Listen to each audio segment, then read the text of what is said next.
Never thought I'd start my days sifting through the debris of what I once called a perfect life. But here I am, coffee in one hand and a pile of shredded wedding invitations in the other. The irony?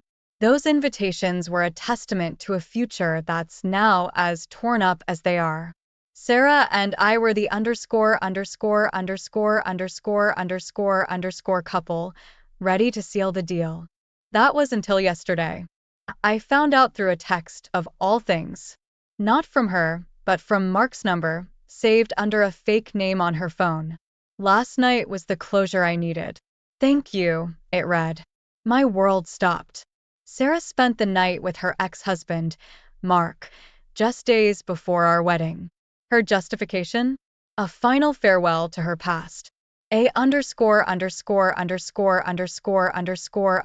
Closure, she said, before committing to me fully. Can you believe that? The confrontation was inevitable. How could you? Was all I could muster, the words barely escaping my lips. Her tears, her pleas for forgiveness, it was all background noise to the roaring in my ears. I thought we were past him, I said, but the truth was, she never was. Not really. Calling off the wedding was the only choice that made sense. My heart felt like it was ripped out, but my mind was strangely clear. Moving out was easier than I thought. The hard part? Ignoring Sarah's relentless attempts to reach out. She called, she texted, she even showed up at my new place. But I was done. I threw myself into work, into anything that would keep my mind off her. Just when I thought I was moving on, fate threw me a curveball. An anonymous email landed in my inbox, cryptic and unsettling. The night with Mark was just the tip of the iceberg, it read. That was all it took to pull me back in. I had to know the truth. Digging into Sarah's past was like opening Pandora's box. The deeper I went, the darker it got. Mark's name kept popping up, intertwined with lies and deceit. It wasn't just about them rekindling old flames. There were layers, secrets wrapped in secrets. Then, the most unexpected thing happened. Mark reached out to me. Alex, we need to talk, he said, his voice eerily calm over the phone. It's about Sarah. I wanted to hang up, tell him where to shove his information, but curiosity got the better of me. Meeting him was surreal. Mark, the ex-husband, sitting across from me, not as an adversary, but as an ally. He too had been manipulated, played like a chess piece in Sarah's game. Together, we started to piece together the puzzle of Sarah's deception. It was a twisted web of lies, one that had ensnared both of us. But now, armed with the truth, we were no longer victims. We were the hunters, and it was time for Sarah to face the consequences of her actions. Never in a million years did I think I'd team up with Mark. But life has a funny way of throwing you together with the most unlikely people, especially when you're on a quest for truth. And this quest was just beginning. Hey everyone, I hope you're enjoying the video so far. If you do, please take a moment to hit that like button. It really helps me out and lets me know you appreciate the content. Also, if you haven't already, consider subscribing to the channel. Subscribing is a great way to stay updated with all the latest videos and to be part of our growing community. There's nothing quite like the rush of uncovering a truth so buried. It feels like digging up a chest of dark secrets. That's where I found myself, teamed up with the last guy on earth I ever thought I'd ally with, Mark, Sarah's ex. Our partnership was forged not out of friendship, but a mutual desire for the truth. And truth, we discovered, was more twisted than either of us could have imagined. It's deeper than just a few lies, Alex, Mark said as we pored over documents and digital trails late one night. The glow of the computer screen cast shadows on his determined face. She's been embezzling money from her company, and there's evidence of fraud too. Hearing it out loud made my stomach churn. Sarah, the woman I was about to marry, was involved in crimes I couldn't even begin to comprehend. Our plan was simple yet daring. We'd gather all the evidence and expose her at the upcoming gala, attended by the city's elite. It was the perfect setting for a grand expose. The night of the gala, my heart raced as we prepared to unveil the truth. The room buzzed with high-profile individuals, unaware of the drama about to unfold. Mark and I exchanged a nod, the silent signal we'd agreed upon. Taking the stage, I clicked the remote, and the evidence flashed across the screen for all to see. The crowd's murmur turned into gasps and whispers. Sarah, present in the audience, went pale, her facade of innocence crumbling before everyone's eyes. The fallout was immediate. Sarah's public disgrace was the talk of the town. Her professional life imploded, and her personal life wasn't far behind. The evidence we presented was irrefutable, leading to her swift arrest. I watched, a mix of satisfaction and sorrow churning within me, as she was taken away in handcuffs. Her pleas for mercy, her cries, they echoed in my mind, but the betrayal was too deep, the damage irreparable. Just when I thought the saga was over, a new mystery presented itself. A shadowy figure started appearing wherever I went, always at the periphery, never engaging. At first, I thought it was paranoia, the stress of the past months catching up to me. But the sightings became too frequent to dismiss. This person, cloaked in mystery, seemed to be watching me, studying me. Who are you? I muttered to myself after another sighting. The question lingered in the air, unanswered. This figure, always just out of reach, hinted at a larger conspiracy, one that Sarah might have been a part of, or perhaps just the tip of the iceberg. The realization hit me. Our expose of Sarah might have unraveled just the outer layer of a much deeper, more dangerous web of deceit. This chapter of my life, supposed to be marked by marital bliss, had turned into a relentless pursuit of truth, leading me down a path I never expected to tread. With every step, the weight of the unknown pressed down, a constant reminder that the story was far from over. The alliance with Mark, the expose, Sarah's downfall, it was all just the beginning. As I stared into the night, the silhouette of the mysterious figure etched against the moonlit sky, I knew the next chapter was about to unfold, one that would plunge me deeper into the shadows of a conspiracy I was only just starting to uncover. The quest for truth had become my new reality, a reality where allies and enemies blurred, and the fight for justice was fraught with unseen dangers. In the thick of a moonless night, I found myself pacing the length of a deserted warehouse, the silence punctuated only by the echo of my footsteps. The air was thick with anticipation, or maybe it was just the remnants of dust swirling through the beams of my flashlight. It's deeper than we thought. Alex, the voice broke the silence, a private investigator, cloaked in shadows, revealed himself. He was the mysterious figure who'd been tailing me, a ghost from Sarah's past now stepping into the light. She was being used, Alex.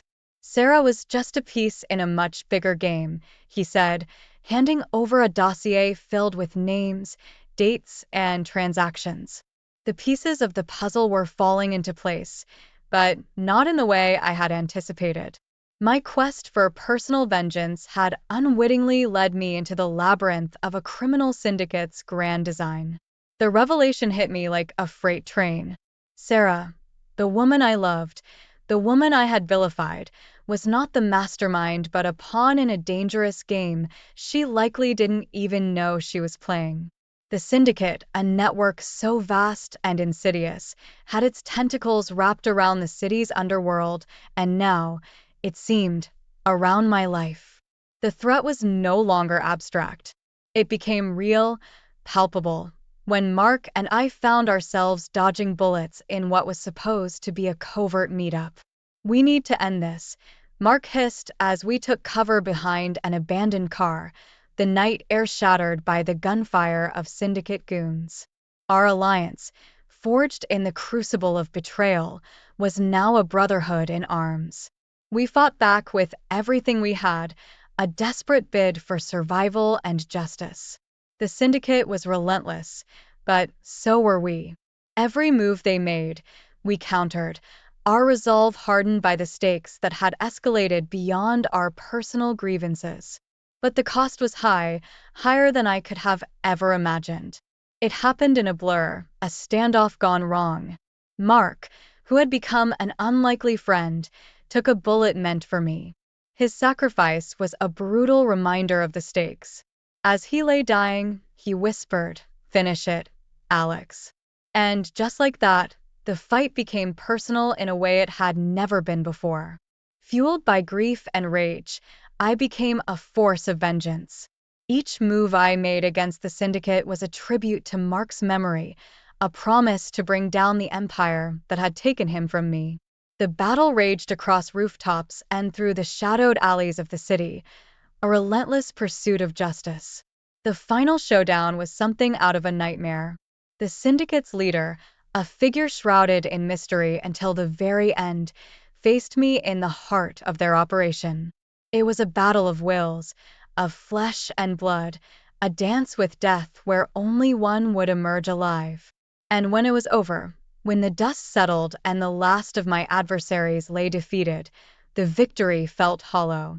I had avenged Mark, dismantled the syndicate piece by piece, but at what cost? Standing amidst the wreckage of what had once been a criminal empire, I couldn't help but feel profoundly changed.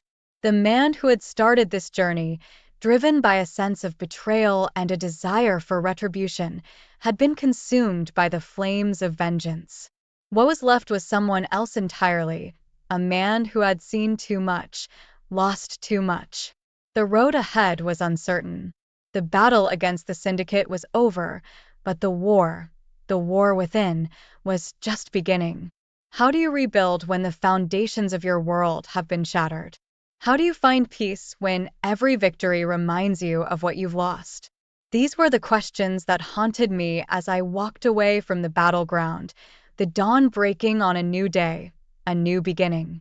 The silence of my new beginning was pierced by the ring of an unexpected call, a reminder that the past was never truly behind me. "Alex, it's done." "Sarah, she's been sentenced," a voice from the life I'd left behind informed me. The weight of those words settled heavily on my shoulders, a bittersweet closure to a chapter one had desperately tried to close. As I stood at the edge of the city that had been my battleground, the skyline looked different now.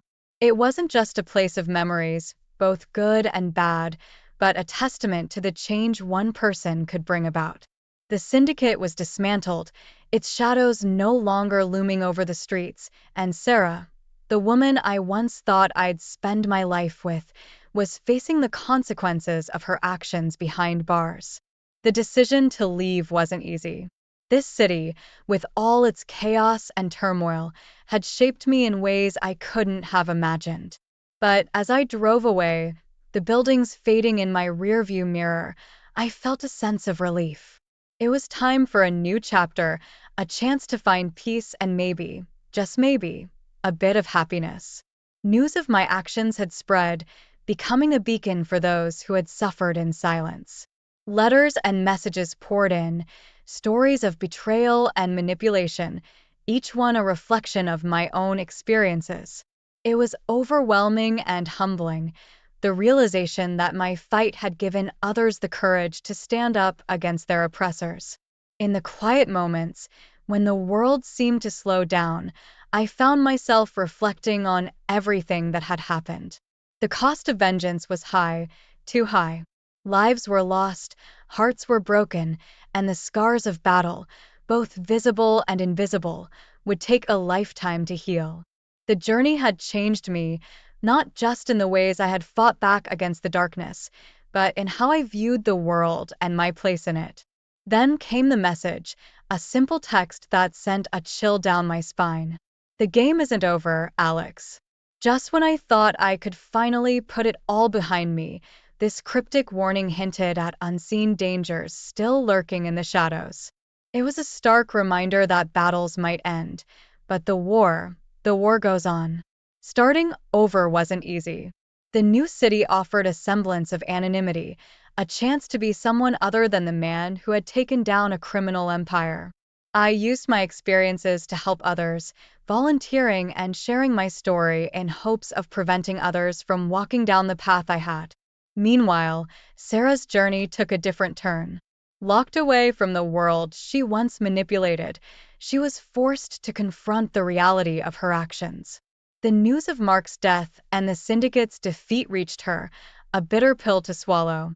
In the solitude of her cell, she faced a reckoning, the depth of her betrayal and its consequences finally hitting home.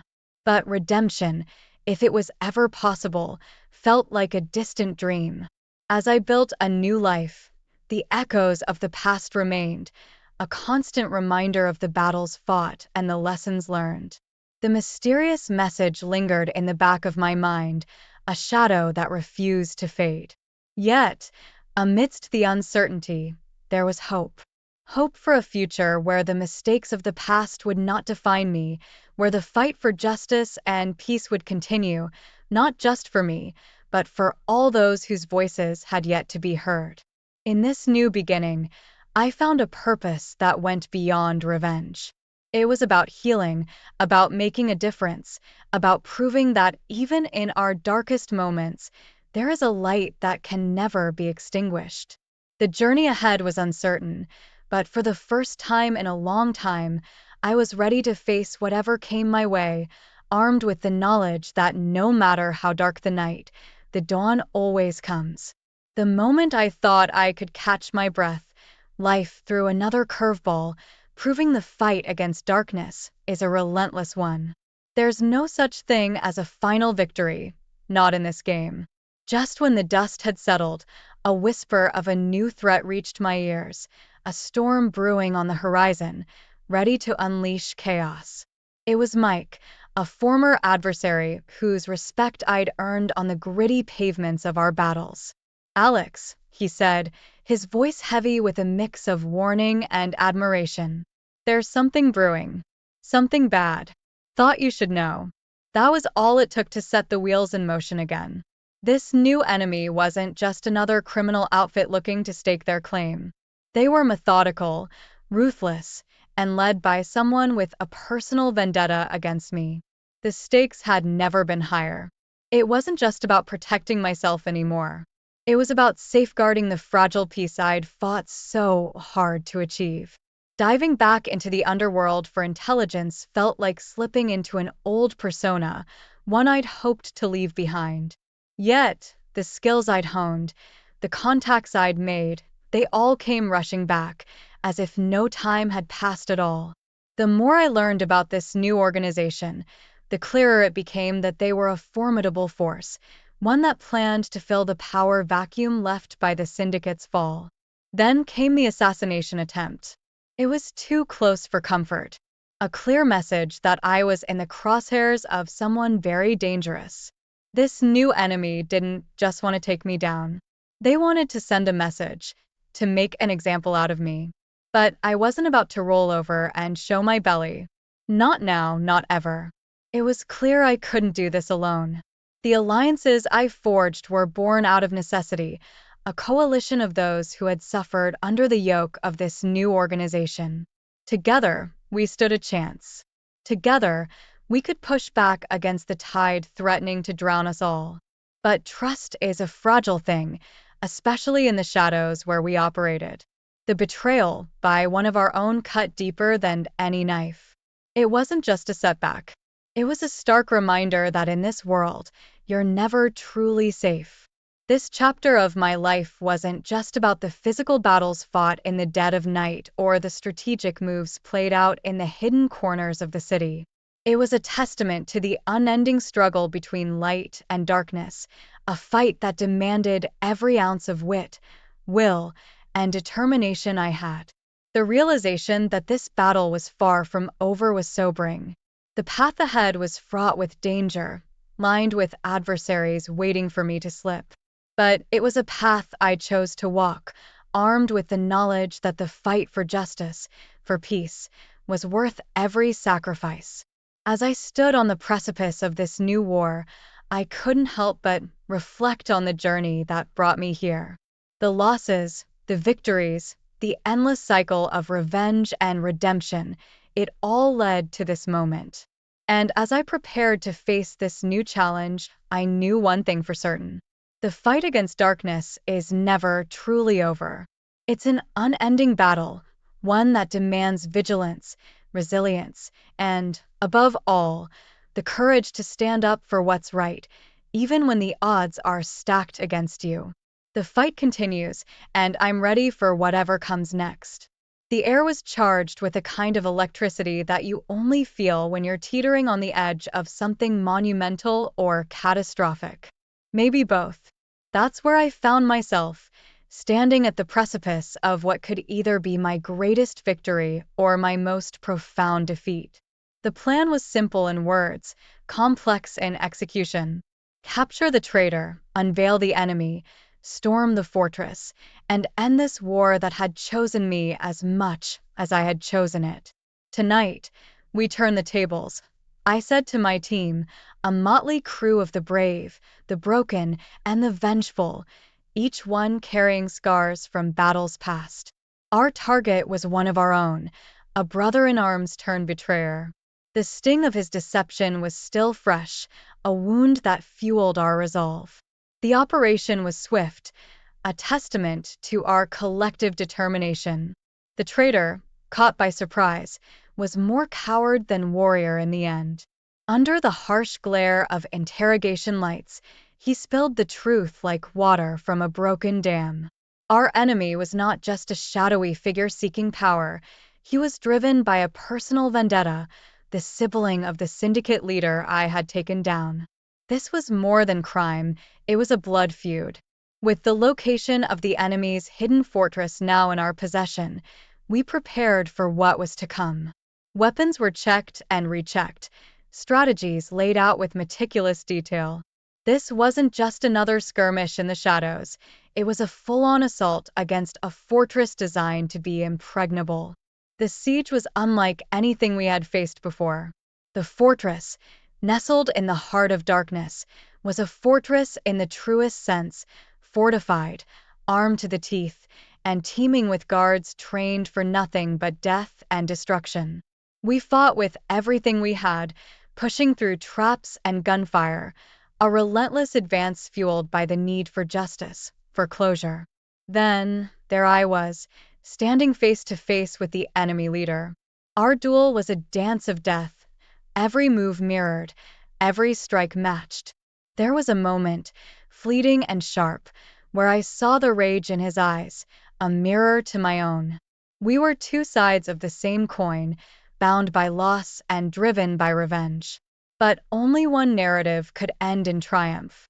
The victory, when it came, was as brutal as it was swift. But the fortress had one last secret, a countdown to oblivion. We ran, carrying our wounded, the explosion a roaring crescendo to our escape. The fortress, the enemy, the war, it all went up in flames, a fiery testament to the cost of vengeance. As the dust settled, we counted our losses, each one a name, a face, a friend. I emerged victorious, yes, but at what cost? The scars we bore, both physical and unseen, were reminders of the price paid, a price that was perhaps too steep. In the quiet that followed, amidst the rubble of what was once an impenetrable fortress, I found myself reflecting on the journey that had brought me here. The quest for vengeance had consumed me, reshaped me into someone I barely recognized. The fight against darkness, it seemed, was never truly over. There was always another enemy, another battle. But for the first time, I questioned the cycle of violence, the unending war. The victory at the fortress was not just a conclusion to a chapter in my life, it was a beginning. A realization that the fight could not define me, that there had to be more beyond the cycle of revenge and retribution. As I looked out at the horizon, the first light of dawn painting the sky with shades of hope, I knew the path ahead would be fraught with challenges. But it was a path I would choose, not one chosen for me. The fight against darkness would continue, but so too would the search for light, for peace, for a new beginning. Under the cloak of night, the city whispered tales of shadows and deeds most foul, a world I'd come to know all too intimately. The dust had barely settled from the latest showdown, and the air still carried the acrid scent of betrayal and gunpowder. I stood amidst the ruins, the weight of victory heavy on my shoulders, a stark reminder that in this fight, the lines between right and wrong were often blurred. I couldn't shake the feeling of emptiness that followed the adrenaline's fade. The battle had been won, but at what cost? The faces of friends and foes alike haunted me, a grim procession of those caught in the crossfire of vengeance and justice. It was in these quiet moments that the true cost of this war against the underworld's darkness came into sharp focus. I had become a guardian of a city that never slept, a city that held secrets in its heart as dark as the night itself. In search of solace, I found myself at a familiar gravesite, the final resting place of Mark, a friend who paid the ultimate price. The cold marble of his tombstone offered no comfort, only the cold, hard reality of sacrifice. "I won't let your death be in vain," I whispered to the silent stone, a vow made to the stars bearing silent witness overhead. The city had come to know me as a specter, a guardian operating in the shadows, a beacon of hope for the hopeless and a nightmare for those who preyed upon the weak. My legend had grown, and with it, the realization that my fight was never truly mine alone. It was a shared burden, a collective outcry against the darkness. Then came the request, a plea for help from a source as unexpected as it was a testament to the shifting tides. A former enemy, now seeking an alliance, reached out, their message clear: "You've changed the game, Alex. Help us find a way out." It was a stark reminder that my actions rippled through the underworld, challenging old enemies to become unlikely allies. Among the shadows of my past, I encountered the remnants of Sarah's legacy, a web of deceit and connections that still poisoned the well of the city's soul. New threats emerged, linked to the tangled past she left behind, a reminder that the ghosts of our pasts are never truly gone. They linger, waiting for their moment to strike. As the guardian of this city, the weight of responsibility rested heavily upon me. Each decision, each action taken, carried the potential to tip the scales of balance in this ongoing war against corruption. I had become a symbol, a vigilante protector standing against the tide of darkness that threatened to engulf the city I called home. Yet, amidst the chaos, a flicker of hope endured. My actions, my fight, had inspired others to stand up, to believe that change was possible, that together we could forge a path toward a future brighter than the darkness we sought to vanquish. As I stood overlooking the city, its lights twinkling like distant stars, I knew my journey was far from over. The battle against evil, against the unyielding tide of darkness, was an ongoing saga. But I was ready, resolved to face whatever challenges lay ahead. For in the heart of the night, amidst the shadows and the whispers of the wind, I had found my purpose. This was my unending journey, a path forged in the fires of adversity and lit by the unwavering light of hope. The city slept below, unaware of the guardian that watched over it, ever vigilant, ever ready. And as dawn broke, painting the sky with hues of promise, I knew that no matter what came next, I would face it head on. The fight for justice, for peace, was eternal. And I was It all started with the little things, late night calls, smiles that seemed a bit too strained, and those silences the kind that speak louder than words. I'm not one to snoop around, but something felt off. So, one evening, I decided to ask Claire, my wife, straight up. Her response? A nervous laugh followed by, "You're being paranoid, love." I wanted to believe her, I really did. The days that followed were like living in a detective novel. A lipstick shade I didn't recognize on a shirt, bills from restaurants I'd never been to, and a fragrance, one that I'd never smelled on her. Each clue felt like a stab in the heart, you know? But Claire, she remained unflappable, almost too much so. I tried to shake off the nagging feeling, telling myself it was all in my head. But deep down, I knew something was amiss. The late nights at work became more frequent, and her phone was now guarded like a treasure. I remember this one night when I woke up to find her side of the bed empty. Tiptoeing to the living room, I found her on the phone, her voice barely a whisper. "I can't talk now," he might hear. My heart sank. The next day was a blur.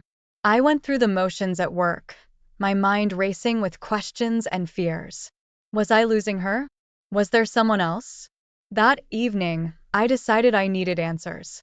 I confronted her, my voice shaking. "Claire, is there something you're not telling me?" Her eyes darted away before meeting mine. "Mark, you're imagining things. We're fine." But we weren't fine.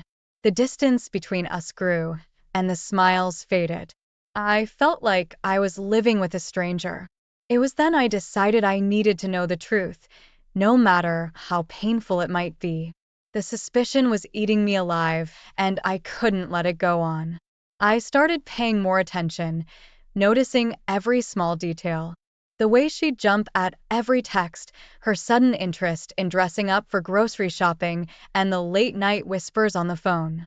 The pieces were falling into place, but I needed concrete proof. One night, I pretended to sleep, waiting for her to sneak out of the room. As soon as I heard the door click shut, I followed. There, in the dim light of our street, I saw her laughing and holding hands with someone I'd never seen before. My world came crashing down. I didn't confront her right away. I needed time to process what I'd seen. The love of my life, the woman I trusted more than anyone, was living a double life. The questions haunted me. Why? How? When did our love fade into this abyss of lies? As I lay there in our bed, staring at the ceiling, I realized that this was just the beginning. I had to unravel the truth, but I was scared of what I might find. Little did I know, this was only the tip of the iceberg, and the revelations to come would turn my world upside down. If my story resonates with you, or if you're simply captivated by this unraveling mystery, hit the like button and subscribe. The days that followed felt like I was a character in a crime thriller. It was surreal, you know? Every detail seemed to leap out, each one a puzzle piece in a picture I didn't want to complete. There was this unfamiliar shade of lipstick on one of my white shirts, a careless mistake, or a silent message. I didn't even have the courage to ask Claire about it. Then, there were the restaurant bills. Places I'd never heard of, let alone visited. These slips of paper were like breadcrumbs leading to a truth I wasn't sure I wanted to find. And the perfume, a scent I'd never smelled on Claire before, subtle but distinct, haunting me like a ghost. Each clue felt like a dagger to my heart. It was the small things that hurt the most, you see. The way she'd quickly shut down her laptop when I walked into the room, or how her phone suddenly had a password. Our conversations had become a series of monosyllables. "How was your day?" I'd ask. "Fine," she'd reply, her eyes never meeting mine. But Claire, she remained unshakable, almost eerily so. Whenever I tried to probe, to understand what was happening, she'd deflect with an ease that was almost admirable. "You're just stressed," she'd say, or "you're imagining things, Mark." Her calmness in the face of my growing anxiety was disconcerting. It was as if she was playing a role, and playing it too well. I started to feel isolated in my own home. It was as if Claire and I were living in parallel universes, close yet miles apart. I missed her, the real her, not this distant, enigmatic version. I longed for the days when we'd laugh over a silly TV show or plan our next vacation with excitement. Now, our interactions were limited to necessities, functional yet void of warmth. The more I observed, the more the pieces started to fall into place, forming a picture I couldn't bear to look at. The late-night texts, the sudden weekend trips to see her sister, the increasing number of nights she'd had to work late. It all pointed to one heart-wrenching possibility. Claire was having an affair. But admitting that to myself was like opening a Pandora's box of pain and betrayal. I wasn't ready for that not yet. So, I kept quiet, watching and waiting, hoping against hope that I was wrong. But deep down, I knew that the storm was coming, and it was only a matter of time before it hit. As I lay next to her in bed, watching her sleep, I wondered what had gone wrong. Where did the love go? Was it ever really there? These questions haunted me, keeping me awake as the shadows of doubt crept closer. And then, one day, I found something that turned my world upside down. It was the tipping point, the moment I knew that ignorance was no longer bliss. It was the beginning of the end, or perhaps the end of the beginning. One evening, driven by a mix of suspicion and desperation, I decided to follow Claire. It felt like stepping into a bad dream. I shadowed her through the bustling city streets, my heart pounding with each step. And then, outside our apartment building, I saw at the moment that would shatter my world into pieces. There was a figure, tall and shadowy, waiting in the dim light. When Claire approached, they embraced, their kiss a silent confirmation of all my fears. I felt like the ground had been ripped from beneath my feet. My Claire, the woman I had loved and trusted, in the arms of another. I couldn't confront them right there. My body wouldn't move. I just stood, frozen, as the scene burned into my memory. That night, I didn't sleep a wink, each moment replaying like a cruel loop in my mind. The next day, I confronted Claire. It was a conversation filled with anger, hurt, and disbelief. How could you? I demanded, my voice a mixture of pain and outrage. She tried to deny it at first, but the evidence was undeniable. Finally, she broke down, admitting she had been seeing someone else. But then, she said something that took me by surprise. She swore it was over, that she realized it was a mistake, that she wanted to give us another chance. I wanted to believe her, to wipe the slate clean and start over. But could I? Could we? That confession opened a floodgate of emotions. I was angry, yes, but beneath that, I felt a deep sense of loss. The woman I thought I knew was gone, replaced by a stranger with secrets. We talked for hours, the air filled with our voices, sometimes shouting, sometimes whispering. It was a dance of pain and hope, each trying to lead. Claire's admission of her affair was just the beginning. There were apologies, tears, and promises. But there were also lies unraveled and trust broken. She begged for forgiveness, for a chance to rebuild what we had. Part of me wanted to give in, to embrace her and pretend nothing had happened. But another part, the wounded part, held back. That night, we reached a fragile truce. We agreed to try, to see if we could salvage the remnants of our relationship. But as we lay in bed, turned away from each other, the distance between us felt like a chasm. The silence was heavy, filled with unsaid words and unshed tears. In the days that followed, our home became a stage, each of us playing our parts in a script we hadn't written. We were walking on a tightrope, trying to find our way back to each other. But the shadows of the past loomed large, and I couldn't shake off the image of her in another's arms. I began to question everything: our past, our love, our future. Was this second chance a path to healing, or were we just delaying the inevitable? The answers eluded me, lost in a maze of betrayal and hurt. But one thing was clear. The journey ahead was going to be anything but easy. I agreed to give our relationship another chance, but deep down, doubt gnawed at me like a relentless worm. The trust we once shared had fractured, and with every passing day, the cracks only seemed to widen. I needed to know the full extent of Claire's betrayal, not just for peace of mind, but to safeguard my heart from further damage. That's when I decided to reach out to an old friend, Alex, who had a knack for uncovering secrets hidden in the digital world. He was a hacker, the kind who could find a needle in a haystack of data. I explained the situation to him, omitting no detail, my voice heavy with a mixture of anger and desperation. Alex agreed to help, and he delved into the task with a focus that was almost intimidating. Days passed, and the tension in our home thickened like fog. Claire tried to bridge the gap, her efforts tinged with a guilt that was palpable. But I was lost in a sea of doubt, waiting for Alex's findings. Then, one evening, Alex called. "Mark, you won't believe this," he said, his voice a mixture of shock and excitement. What he revealed next left me speechless. Claire's infidelity was just the tip of the iceberg. She was involved in something much bigger, much more dangerous.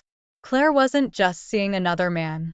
She was entangled in a web of corporate espionage. She was working for a rival company, and her lover was none other than the CEO of that corporation. My mind reeled as Alex laid out the evidence: emails, messages, even financial transactions. It was all there, a digital trail of deceit. The realization hit me like a tidal wave. Our entire relationship, our marriage, was a sham. Claire's affair was more than a mere betrayal of the heart. It was a calculated move in a game of corporate intrigue. I felt like a pawn in a game I didn't even know I was playing. That night, I confronted Claire with the evidence. The look of shock on her face slowly morphed into one of resignation. She didn't deny it, there was no point. The truth was out, naked and ugly. She tried to explain, to justify her actions, but her words fell on deaf ears. My heart was numb, my mind a whirlwind of anger and disbelief. Claire's betrayal was a double-edged sword, cutting through both my personal and professional life. Her affair with the CEO had given her access to confidential information about my company, information she had been feeding to her lover. I was living with the enemy. The aftermath was a blur of emotions and decisions. I felt betrayed, used, and foolish. How could I have been so blind? The woman I loved, the woman I had built a life with, was a stranger to me now. Our home, once a sanctuary, felt like a prison. In the following days, I took steps to protect myself and my company. I informed my superiors of Claire's actions, providing Alex's evidence. The fallout was immediate and severe. Claire was fired from her job, and her lover's company came under scrutiny for corporate espionage. As for our marriage, it was beyond repair. The foundation of trust and love had crumbled, leaving behind a wasteland of betrayal. I filed for divorce, a decision that was as painful as it was necessary. Claire's fall from grace was swift and brutal. She lost her job, her reputation, and eventually her lover. The man she had risked everything for abandoned her when the scandal broke. She was left alone, a pariah in a world she had tried to manipulate. I watched as she packed her things, her movements slow, defeated. There was no goodbye, no final words. She simply walked out the door, leaving behind a hollow echo of what our life once was. In the aftermath, I was left with a void where my heart used to be. I had loved Claire, truly and deeply. But that love was based on a lie, a mirage that had vanished, leaving behind a bitter truth. As I sat in the silence of our now empty home, I realized that this was not the end, but a new beginning, a chance to rebuild, to find myself again. But the road ahead was long, and the shadows of the past lingered, a constant reminder of the price of trust misplaced. With the truth laid bare, I couldn't just stand by and watch my life crumble. I had to act, to take control of the narrative that had spiraled into chaos. It was time for retribution, and for that I needed a plan. Alex, with his digital prowess, was instrumental in what came next. Together, we gathered undeniable evidence of Claire's duplicity. Alex retrieved emails, messages, and documents that painted a clear picture of her betrayal. It was meticulous work, ensuring every piece of evidence was irrefutable. This wasn't just about exposing a personal betrayal, it was about protecting my career and my company from further damage. Once everything was in place, I took a deep breath and set the wheels in motion. I first approached my company's executives, laying out the evidence of Claire's espionage. The reaction was immediate and decisive. They were appalled, not just by the breach of trust, but by the depth of the deception. Claire's actions had endangered not just me, but the entire company. Next, I turned to Claire's employer. I presented them with the same evidence, watching as their expressions turned from skepticism to horror. They had been unknowingly complicit in her scheme, and the realization hit them hard. The impact of her actions rippled through both companies, leaving a trail of shock and anger. Claire's downfall was as swift as it was spectacular. She was fired from her job, her reputation in tatters. The industry is small, and news of her betrayal spread like wildfire. She became a pariah, a cautionary tale of ambition gone awry. But perhaps the most poetic part of her downfall was the abandonment by her lover, the CEO, she had risked everything for. When the scandal broke, he distanced himself, denying any involvement. He left her to face the consequences alone, a stark contrast to their secret rendezvous filled with promises and passion. The news of Claire's downfall hit me with a mix of emotions. There was satisfaction, yes, but also a profound sadness. The woman I had loved, the woman I had shared my life with, had become a stranger. Her actions had not only destroyed our marriage, but had also dismantled her own life. In the days that followed, I watched as Claire's world unraveled. She tried to reach out, to explain, to apologize. But I was done listening. The trust was broken, the love extinguished. I couldn't find it in me to forgive her, not after the web of lies and deceit she had woven. As I watched her pack her bags, her movements slow and defeated, I realized the gravity of what had transpired. Our life together, once filled with love and dreams, had ended in a storm of betrayal and revenge. There was no going back, no second chances. The finality of it all was overwhelming. In the quiet aftermath, I found myself alone in the house we once shared. The silence was deafening, a stark reminder of the void she had left behind. I sat there, lost in thought, pondering the journey that had brought me to this point. I had sought justice, and in a way, I had achieved it. Claire had paid the price for her actions, her life irrevocably altered. But as I looked around at the empty walls, the unspoken words hanging in the air, I couldn't help but wonder at the cost. Yes, Claire had fallen, but the victory was bittersweet. In seeking retribution, I had lost a part of myself. The innocence, the belief in love and trust, had been tarnished. I realized then that this wasn't just the end of our story, it was the beginning of my own journey of healing and rediscovery. The last time I saw Claire, she was a shadow of the woman I had once known.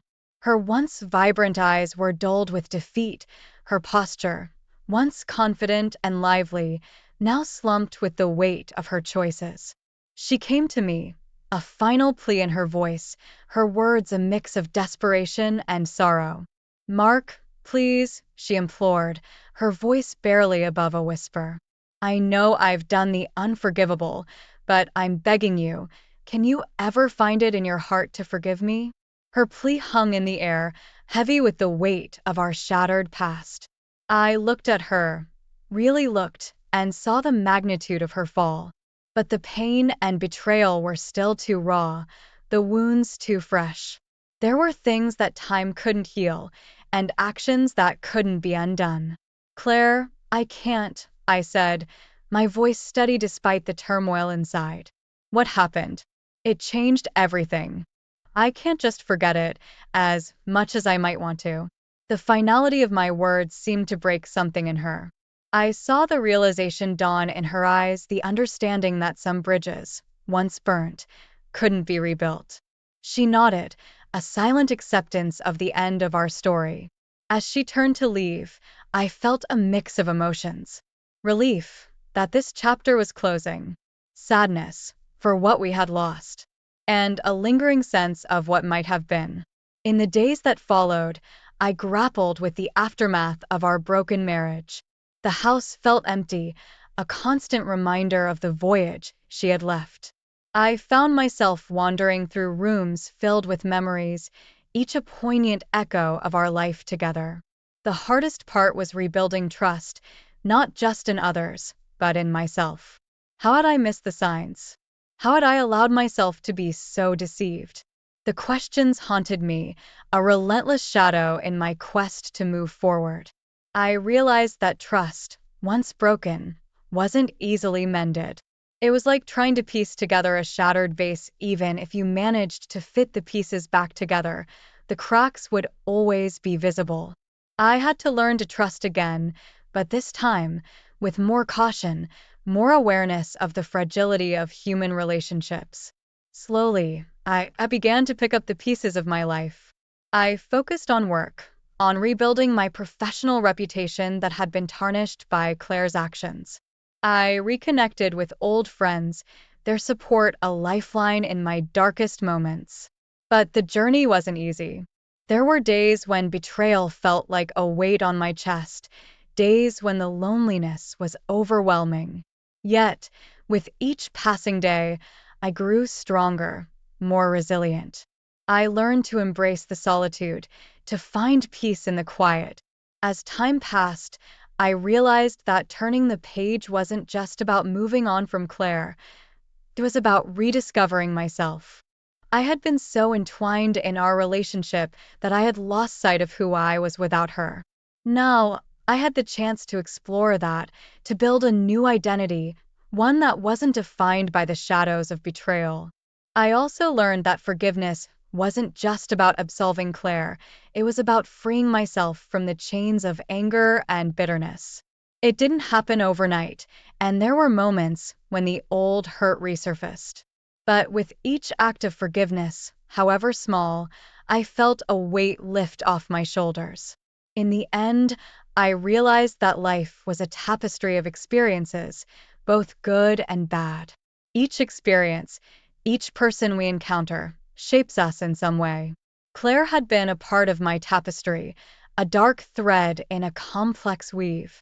But her part in my story had ended, and it was time to weave new patterns, new experiences. As I sat in my living room, the sun setting outside, casting a warm glow over the room, I felt a sense of calm. The journey ahead was uncertain, filled with unseen challenges and opportunities. But I was ready to face it, armed with the lessons of the past and the hope for a